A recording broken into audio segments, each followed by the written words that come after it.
Hello students, last video la nama vandu chapter 18 chapter 12 functions of commercial banks பத்தி நாம பார்த்தோம்.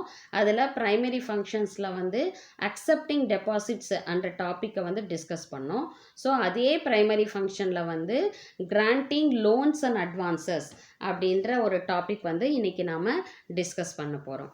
So granting loans and advances, அதாவது எப்படி வந்து கமர்ஷியல் பேங்க்ஸ் வந்து லோன்ஸ் எந்த வகையில் லோன்ஸ் கொடுக்குறாங்க, அட்வான்சஸ் முன்பணம் கொடுக்குறாங்க அப்படின்றத நம்ம பார்க்கலாம்.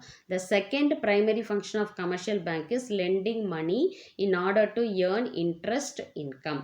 அதாவது செகண்ட் பிரைமரி ஃபங்க்ஷன் வந்து எது? Granting loans and advances. So இவங்க என்ன பண்ணுவாங்க அப்படின்னு பார்த்தீங்கன்னா, காசை வந்து கடனுக்கு கொடுப்பாங்க. எதுக்காக அப்படின்னு பார்த்தீங்கன்னா, டு ஏர்ன் இன்ட்ரெஸ்ட். அதன் மூலிமா உங்களுக்கு என்ன கிடைக்கும்? இன்ட்ரெஸ்ட் கிடைக்கும், பேங்க்குக்கு ஒரு இன்கம் கிடைக்கும் அப்படின்றது தான். Banks provide specific sums as loans which are repayable along with interest. அதாவது பேங்க் என்ன பண்ணுவாங்க அப்படின்னு பார்த்தீங்கன்னா, ஒரு சர்டன் அமௌண்ட் வந்து லோனாக கொடுப்பாங்க, கடனாக கொடுப்பாங்க. ஸோ அது வந்து அவங்களுக்கு திரும்ப வரும்போது எப்படி வரும்? இன்ட்ரெஸ்டோட சேர்ந்து வரும், வட்டியோட சேர்ந்து அவங்களுக்கு திரும்ப வரும்.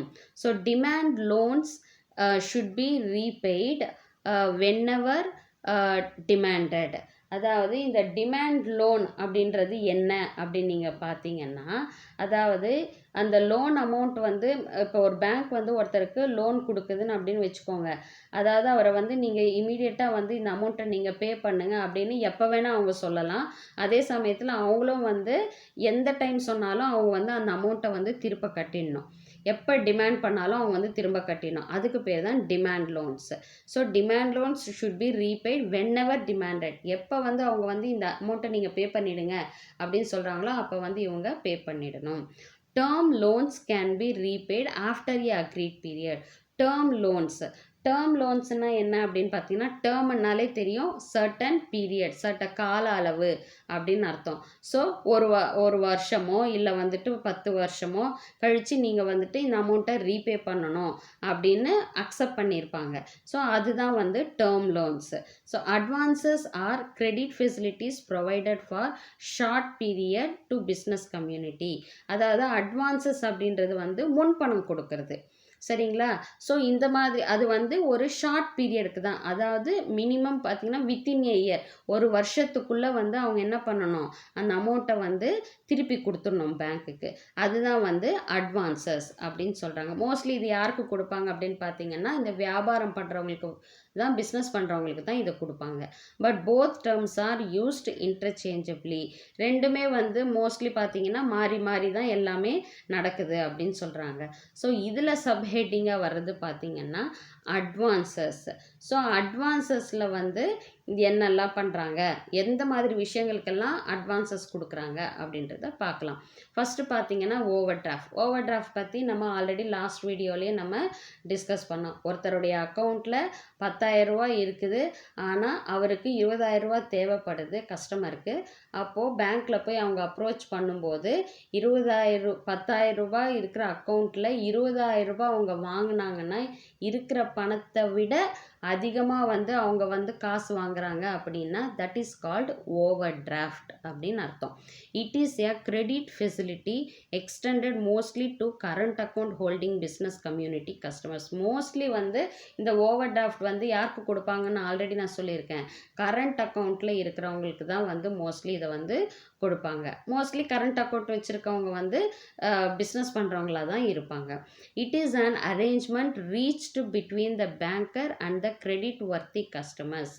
ஸோ இது வந்து மோஸ்ட்லி வந்து யாருக்கு பிட்வீன் நடக்கும் அப்படின்னு பார்த்தீங்கன்னா, ஒரு பேங்கருக்கும் அதே சமயம் ஒரு கஸ்டமர் யாருக்கு வந்து எடுக்கக்கூடிய அந்த வாய்ப்பை வந்து இந்த பேங்க் கொடுக்குறாங்களோ அந்த கஸ்டமர், இவங்க 2 பேருக்குள்ளேயும் நடக்கிற விஷயங்கள் தான் வந்து இந்த ஓவர் டிராஃப்ட்ன்றது. Such customers are allowed to overdraw when there is no balance money in the account up to a certain amount, usually for 3 months period. அதாவது ஒரு சில கஸ்டமர்ஸ்க்கு என்ன பண்ணுவாங்க, ஒரு சில கஸ்டமர்ஸ்க்கு மட்டும்தான் வந்து அலோவ் பண்ணுவாங்க பேங்க்ஸ் ஓவர் ட்ரா பண்ணுறது. ஓகேவா? அமௌண்ட்டை வந்து அதிகப்படியாக எடுத்துக்கிறது. ஒருவேளை அவங்க அக்கௌண்ட்டில் பணமே இல்லை அப்படின்ற நிலமை வந்தால் கூட, பட் அதுக்கு முன்னாடிலாம் அவங்க வந்து நிறைய அமௌண்ட் போட்டு மெயின்டைன் பண்ணியிருந்திருப்பாங்க அக்கௌண்ட்டு. இல்லையா? பிஸ்னஸ் பண்ணுறவங்கன்னா கண்டிப்பாக லம்ப் அமௌண்ட் வந்து அவங்க அக்கௌண்ட்டில் போட்டிருப்பாங்க. 2 லட்சம் 3 லட்சம் 10 லட்சம் கூட இருந்திருக்கும். பட் ஏதோ ஒரு பிஸ்னஸ்க்காக அவங்க எடுத்துட்டு அந்த அக்கௌண்ட்டில் பணமே இல்லாமல் இருக்கும். ஆனாலும் இப்போ அவங்களுக்கு பணம் தேவைப்படுதுன்னும் போது முன்னாடி இருக்கிற டிரான்சாக்ஷன்ஸை பேஸ் பண்ணி பேங்க்குங்க என்ன பண்ணுவாங்கன்னா அவங்களுக்கு துணிஞ்சு வந்து ஒரு 3 மாத காலம் வரைக்கும் அவங்களால வந்து அமௌண்ட் வந்து ஓவர் டிராஃப்டாக கொடுக்க முடியும். சரிங்களா? அது ஒரு சிலருக்கு வந்து அந்த பீரியடை இன்னும் கூட 3 மாதத்துக்கு அப்புறம் கூட எக்ஸ்டெண்ட் பண்ணுவாங்க. It may be extended for further periods. Only on the withdrawn amount of the credit interest is charge and not on the maximum limit allowed. அதாவது எவ்வளோ அமௌண்ட் வந்து இப்போ வந்து அவங்க வந்து இப்போ வந்து 3 மாதமாக வந்து ஓவர் டிராஃப்ட் எடுத்திருக்காங்க. அதாவது ஃபஸ்ட்டு மாதம் வந்து ஒரு 10,000 ரூபா வாங்கியிருக்காங்கன்னா அந்த 10,000 ரூபாக்கான இன்ட்ரெஸ்ட் மட்டும்தான் அவங்க வந்து என்ன பண்ணுவாங்க, டிடக்ட் பண்ணுவாங்க. இப்போ வந்து அவங்களுக்கு நீங்கள் வந்து 50,000 வரைக்கும் ஓவர் டிராஃப்ட் எடுக்கலாம் அப்படின்னு சொல்லியிருக்காங்க. ஆனால் இவர் வந்து 10,000 தான் எடுத்திருக்கிறாரு. அதுக்காக இன்ட்ரெஸ்ட் வந்து 10,000 எவ்வளோ அமௌண்ட் அவர் எடுத்தாரோ அந்த அமௌண்ட்டுக்கு மட்டும்தான் இன்ட்ரெஸ்ட் வந்து வாங்குவாங்க. 50,000 ரூபா அவருக்கு வந்து 50,000 வரைக்கும் அவர் வாங்கலான்றதுக்காக 50,000த்துக்கான இன்ட்ரெஸ்ட் வந்து டிடக்ட் பண்ண மாட்டாங்க. It is an unsecured credit. அதாவது எந்த செக்யூரிட்டியுமே இல்லாமல், அதாவது இப்போ ஒருத்தவங்க கடன் கொடுக்குறாங்க, நார்மலாகவே இப்போ ஒருத்தவங்க கடன் கொடுக்குறான்னா அதுக்கு பதில் நீ ஏதாவது உன்னோட பொருளை கொடுத்தினா தான் நான் கடன் கொடுப்பேன் அப்படின்னு சொல்லுவோம் இல்லையா? ஆனால் இங்கே வந்து அந்த மாதிரி எந்த விஷயமே கிடையாது. ஏற்கனவே இருந்த அவங்களுக்கு ஒரு நற்பெயரை வச்சு தான் வந்து அவங்க என்ன பண்ணுறாங்க, நல்ல ஒரு டிரான்சாக்ஷன்ஸ் எல்லாம் அவங்க பேங்க்கில் வச்சுருந்தாங்க அப்படின்ற அந்த பெயரில் தான் வந்து பேங்க் என்ன பண்ணுறாங்க, அவங்களுக்கு ஓவர் டிராஃப்ட் கொடுக்குறாங்க. ஸோ அங்கே வந்து எந்த செக்யூரிட்டியுமே கிடையாது. So secured overdraft against the security of financial instruments is also provided by some banks. ஒரு சிலதில் பார்த்தீங்கன்னா ஏதாவது செக்யூரிட்டிக்காக ஏதாவது ஒரு பத்திரமோ, வீட்டு பத்திரமோ, இல்லை நிலப்பத்திரமோ, இல்லை சொத்துக்களுக்கான பத்திரமோ ஏதோ ஒன்று கொடுத்துட்டு அவங்க என்ன பண்ணுவாங்க, ஓவர் டிராஃப்ட் காசு வந்து அதிகமாக கூட வாங்கிப்பாங்க. ஒரு சில பேங்க்ஸில் அந்த மாதிரி கூட ஓவர் டிராஃப்ட் கொடுக்குறாங்க அப்படின்னு சொல்கிறாங்க. It is repayable on demand. ஆனால் இதெல்லாம் வந்து என்னது, ஒரு வேளை பேங்க் வந்து இல்லை நீங்கள் இந்த அமௌண்ட்டை உடனடியாக எனக்கு கட்டிடணும் பேங்க்குன்னு சொல்லும்போது இவங்க வந்து இமீடியட்டாக வந்து அந்த அமௌண்ட்டை வந்து கட்டக்கூடிய சூழ்நிலை வரும் அப்படின்னு சொல்கிறாங்க. இதுதான் வந்து ஓவர் டிராஃப்ட். அடுத்தது பார்த்திங்கன்னா கேஷ் கிரெடிட், அதாவது கடனுக்கு பணத்தை கொடுக்கறது. It is a secured credit facility given mostly to business institutions. அதாவது செக்யூர்டு கிரெடிட், அதாவது பார்த்திங்கன்னா அவங்களுக்கு வந்து பணத்தை வந்து ஏதாவது ஒரு செக்யூரிட்டிக்கு வந்து கையில் வச்சுக்கிட்டு தான் வந்து அவங்களுக்கு கடனே கொடுப்பாங்க. மோஸ்ட்லி பிஸ்னஸ் பர்சன்ஸ்க்கு கொடுப்பாங்க. Stock in hand, raw materials, other tangible assets et cetera. அதாவது இப்போ பார்த்திங்கன்னா ஒன்று அவங்க வந்து கேஷ் ஸ்டாக்காக வச்சுருப்பாங்க கையில், இல்லை அவங்களுக்கு சொத்துக்கள் பார்ப்பாங்க, வெஹிக்கல்ஸ் வச்சுருப்பாங்க, எக்யூப்மெண்ட்ஸ் வச்சுருப்பாங்க. ஸோ இந்த மாதிரியான விஷயங்கள் எல்லாத்தையும் பார்த்துட்டு அதுக்கேற்ப அவங்க என்ன பண்ணுவாங்க, கடன் கொடுப்பாங்க. ஆர் ப்ரொவைடட் ஆஸ் கொலேட்ரல் அப்படின்னா அதை வந்து அடகாக வைத்துக்கொண்டு அதை வந்து அவங்களுக்கு கொடுப்பாங்க. A certain some is allowed as credit for a short period. அதாவது ஒரு சர்டன் அமௌண்ட்டு தான் வந்து என்ன பண்ணுவாங்க, ஒரு ஷார்ட் பீரியடுக்கு அவங்க வந்து கடனாக கொடுப்பாங்க. Interest is payable on the actual amount withdrawn and not on the entire credit facility. அதே போல் எவ்வளோ அமௌண்ட் வித்ட்ரா பண்ணுறாங்களோ அதுக்கு மட்டும்தான் வந்து அவங்க வந்து இன்ட்ரெஸ்ட் வந்து கலெக்ட் பண்ணுவாங்க. அதாவது மொத்த அமௌண்ட்டுக்கும் வந்துட்டு கிடையாது அப்படின்னு சொல்கிறாங்க. It is repayable on demand. இதுவும் எப்போ வந்து பேங்க் நீங்கள் கட்டணும் அப்படின்னு சொல்கிறாங்களோ அப்போ வந்து அவங்க டிமாண்ட் பண்ணும்போது இவங்க போய் அமௌண்ட்டை கட்டணும். அடுத்தது பார்த்திங்கன்னா discounting of bills. Discounting of bills அப்படின்னா என்ன அப்படின்னு நான் ஃபஸ்ட்டு சொல்லிடுறேன் ஒரு எக்ஸாம்பிளோட. இப்போ வந்து ஒரு பிஸ்னஸ் பண்ணுறாரு ஒருத்தர். அவர் வந்து ஒருத்தருக்கு இப்போ வந்து 10,000 ரூபாய்க்கான பொருளை வந்து விற்றுருக்கிறாரு. சரிங்களா? ஸோ விற்றுருக்கும்போது அவர் வந்து பில் வச்சுருப்பார். 10,000 வந்து இந்த பர்சன் கிட்டேருந்து ஒரு எக்ஸ்ன்ற பர்சன் கிட்டேருந்து எனக்கு வரணும் அப்படின்னு சொல்லிட்டு பில்ஸ் அவங்களுக்கு பொருளை கொடுத்ததுக்கான பில்ஸ் எல்லாம் வச்சுருப்பாங்க அவங்க. இவங்க என்ன பண்ணுவாங்கன்னா, இப்போ திடீர்னு அவங்க பில்ஸ் கொடுத்துருப்பாங்க, கடனுக்கு கொடுத்துருப்பாங்க. இப்போ ஒருவேளை வந்து அந்த கடனை வந்து நான் ஒரு 60 நாள் கழித்து 60 நாளுக்குள்ளே அவங்க கொடுத்தா போதும் அந்த அமௌண்ட்டை அப்படின்னு பில்ஸு வச்சுருக்கிறாரு அவர். ஒருவேளை இப்போது இந்த பொருளை கொடுத்தவருக்கு வந்து பில்ஸ் வச்சிருக்கிறவர்கிட்ட வந்து இன்கேஸ் அவருக்கு பண தேவை ஏற்படுது அப்படின்னும்போது அப்போ அவர் என்ன பண்ணுவாருன்னா பேங்க்கை போய் அப்ரோச் பண்ணுவார். அந்த பேங்கர்கிட்ட போய் எனக்கு இவ்வளோ பில்ஸு என்கிட்ட இருக்குது, இதுக்கு பணம் வந்து எனக்கு 60 நாளில் எனக்கு பணம் வந்துடும், அப்போது எனக்கு இந்த பில்ஸை வச்சுக்கிட்டு எனக்கு பணம் கொடுங்க அப்படின்னு கேட்பாங்க பேங்க் கிட்ட போயிட்டு. அப்போது பேங்க் என்ன பண்ணுவாங்க, அந்த பில்ஸை எல்லாம் வெரிஃபை பண்ணுவாங்க. வெரிஃபை பண்ணிவிட்டு எத்தனை நாள் கழித்து இவருக்கு காசு வரும் இது எல்லாமே அவங்க என்ன பண்ணுவாங்க, வெரிஃபை பண்ணிவிட்டு எல்லாம் ஓகே ஆயிடுச்சு அப்படின்னா அவங்க என்ன பண்ணுவாங்க, அதில் ஒரு அமௌண்ட்டு டிடக்ட் பண்ணுவாங்க. இப்போ ஒரு 10,000 பில்லுன்னா அதில் ஒரு 1,000 வந்து என்ன பண்ணிடுவாங்க, கம்மி பண்ணிடுவாங்க. டிடக்ட் பண்ணுறாங்கன்னா ஒரு இன்ட்ரெஸ்ட் மாதிரி அதை முதல்லையே எடுத்துக்குவாங்க. எடுத்துட்டு அவங்களுக்கு எவ்வளோ அமௌண்ட் கொடுப்பாங்கன்னு பார்த்தீங்கன்னா 9,000 ரூபாய் வந்து அவங்களுக்கு கொடுப்பாங்க. இதுதான் வந்து ஒரு பேங்க் வந்து ஒரு பில்லை வந்து டிஸ்கவுண்ட் பண்ணுறது, டிடக்ட் பண்ணுறாங்க, அதுதான் டிஸ்கவுண்டிங் சொல்கிறாங்க. ஸோ பில்ஸை டிஸ்கவுண்ட் பண்ணுறது, பேங்க் வந்து பில்ஸை வந்து டிஸ்கவுண்ட் பண்ணி அவங்களுக்கு அமௌண்ட் அட்வான்ஸ் கொடுக்கறது, இதுதான் வந்து டிஸ்கவுண்டிங் ஆஃப் பில்ஸ். புரிஞ்சிருக்கும்னு நினைக்கிறேன். So business customers approach bank to discount the commercial bills of exchanges and provide money. அதுதான் இப்போ ஒரு கஸ்டமர் வந்து ஒரு பேங்க் கிட்ட போயிட்டு அவங்களுடைய பில்லுங்களை எல்லாம் வச்சுட்டு பேங்க்கு கிட்ட கொடுத்து அந்த பில்லுக்கு பதிலாக வந்து அவங்களுக்கு வந்து பணம் கொடுக்க சொல்கிறாங்க. It is a short term credit instrument. இது வந்து ஒரு ஷார்ட் பீரியடுக்கு மட்டும்தான், குறுகிய காலத்துக்கு மட்டும்தான். எந்த பீரியட் வரைக்கும் அந்த பில்ஸோட இது இருக்கோ, வர்த்தி இருக்கோ, அது வரைக்கும் தான் வந்து அது value. So banks detect the discount for the period mentioned in the bill and release the balance amount to the traders. So bank என்ன பண்ணுவாங்க, அந்த பீரியட் வரைக்குமான அந்த இதை இன்ட்ரெஸ்ட்டை கால்குலேட் பண்ணி அதை இன்ட்ரெஸ்ட்டை தான் டிஸ்கவுண்ட்டுன்னு சொல்கிறாங்க. ஸோ கால்குலேட் பண்ணி அந்த அமௌண்ட்டை டிஸ்கவுண்ட் டிடக்ட் பண்ணிவிட்டு அந்த அமௌண்ட்டை வந்து பே பண்ணுவாங்க and release the balance amount to the trader. If the bill is dishonoured, ஒருவேளை அந்த பில்லு வந்து என்ன சொல்கிறது 60 நாள் முடிஞ்சும் வந்து அவர் வந்து பேமெண்ட் கொடுக்கல அப்படின்னா அப்போ என்ன பண்ணுவாங்க, the bank can recover the amount from the customer. அவர் என்ன பண்ணுவார், அந்த கஸ்டமர் கிட்டேருந்து அமௌண்ட்டை கொடுக்க சொல்லி வந்து அவங்க கேட்பாங்க.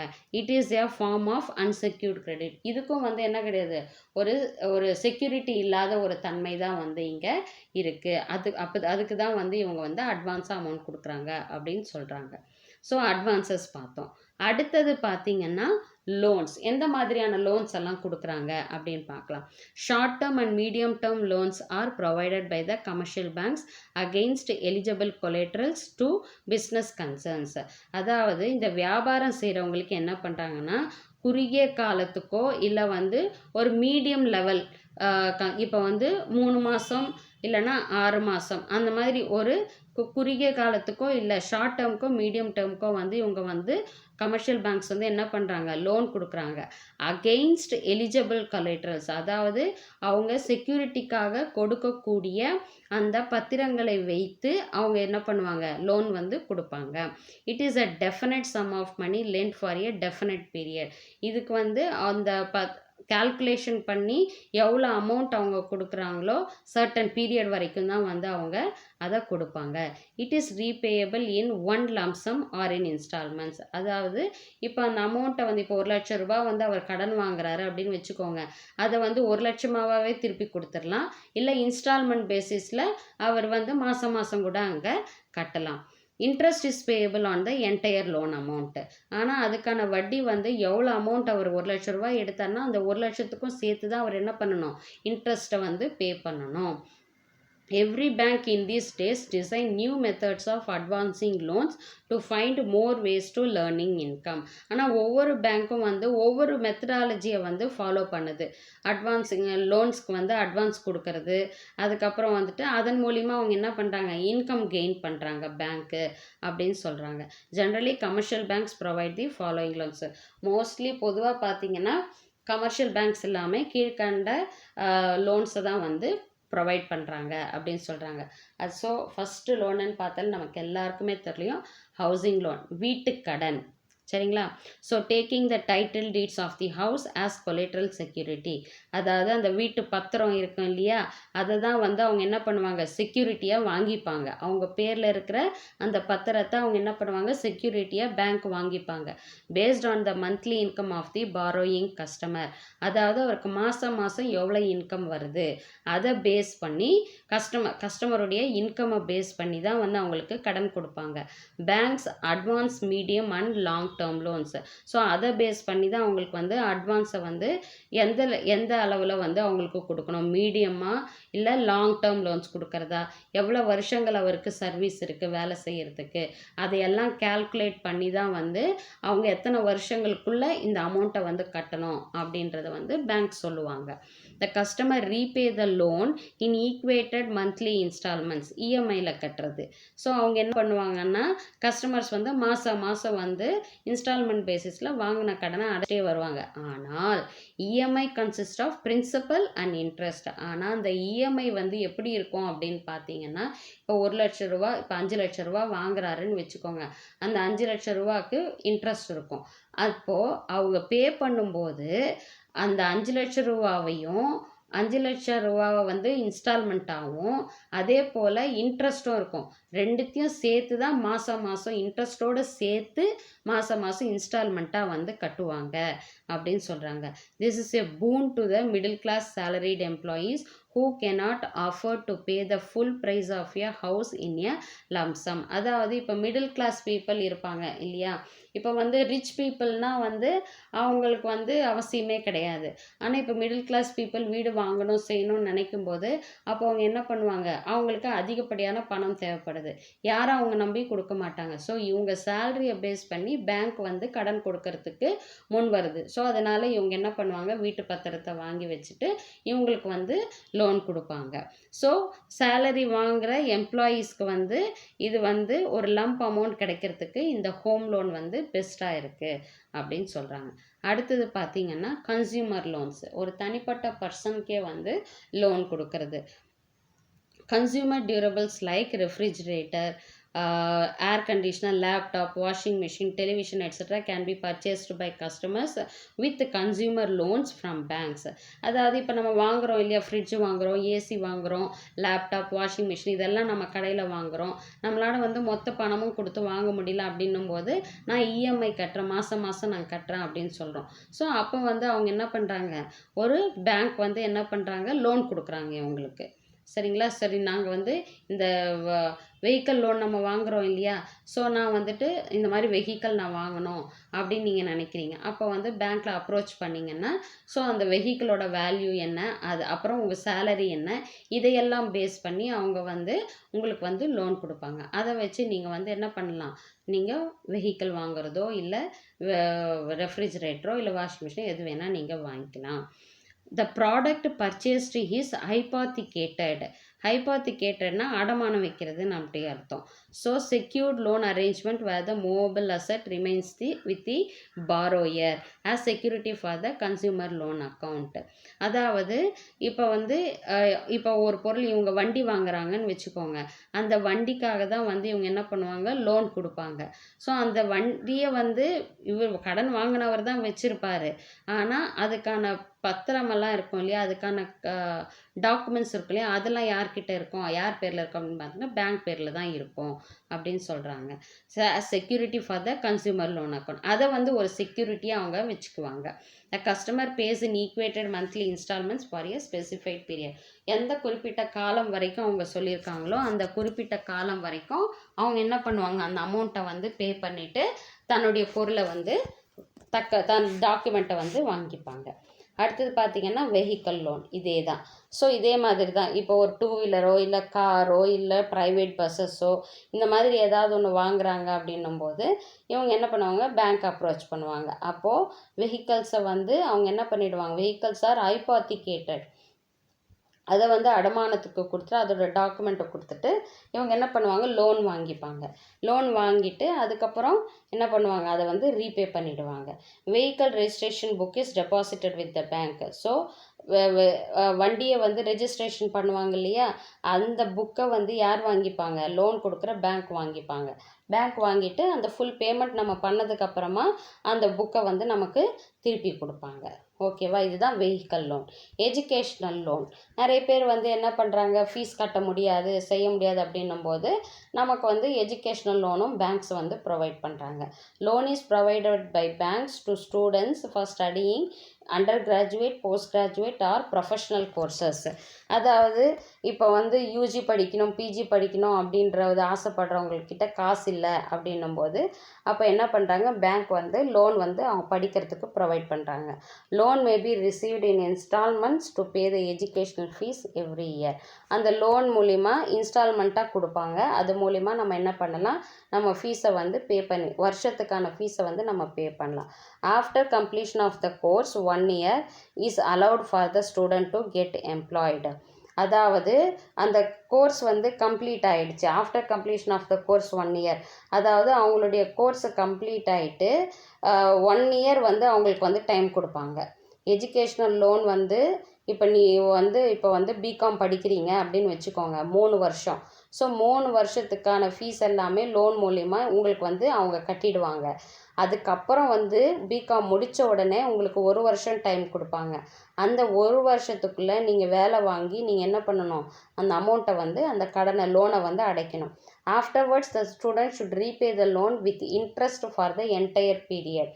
ஸோ அவங்க என்ன பண்ணணும், அதுக்கான இன்ட்ரெஸ்ட்டோடு சேர்த்து அமௌண்ட்டை வந்து ரீபே பண்ணணும். Interest is charged from the date of first instalment of loan amount payment.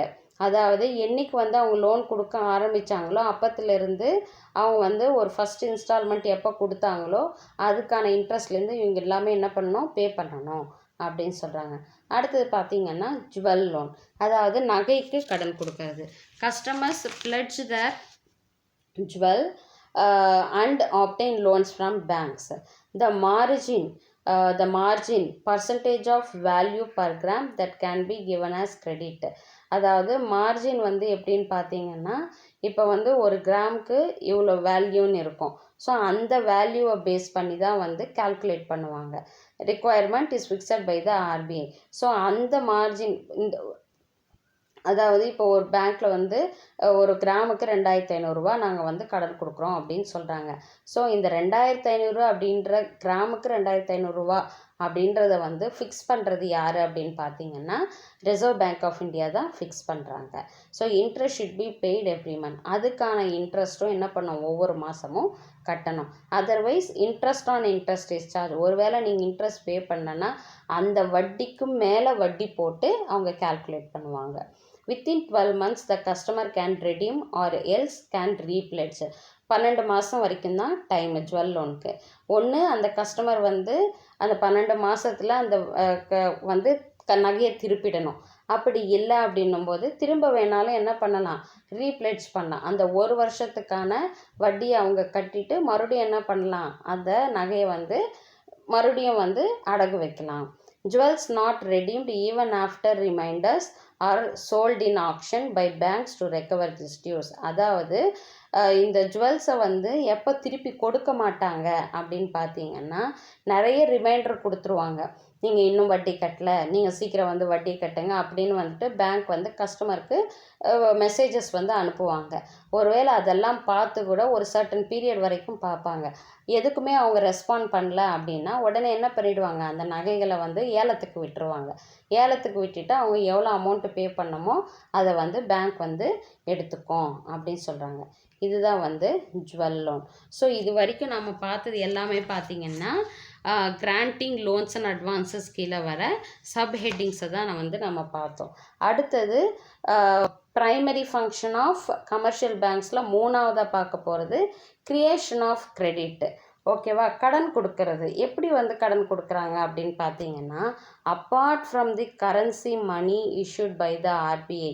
அதாவது ஆர்பிஐ வந்து எப்படி நமக்கு வந்து பணமாக தான் இஷ்யூ பண்ணுறாங்க இல்லையா? மணின்றத வந்து பணமாகவோ இல்லை ரூபாய் நோட்டுகளாவோ இல்லை வந்து சில்லறை காசாகவோ தான் நமக்கு வந்து இஷ்யூ பண்ணுறதுக்கு கொடுத்தாங்க. ஏதாவது ஒரு பொருளை வாங்கினா நம்ம ஒன்று ரூபாய் நோட்டு கொடுப்போம், இல்லைனா வந்து காசாக கொடுப்போம்.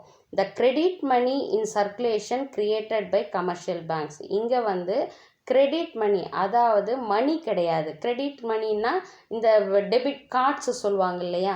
டெபிட் கார்ட்ஸ், கிரெடிட் கார்ட்ஸ்லாம் சொல்கிறாங்க இல்லையா?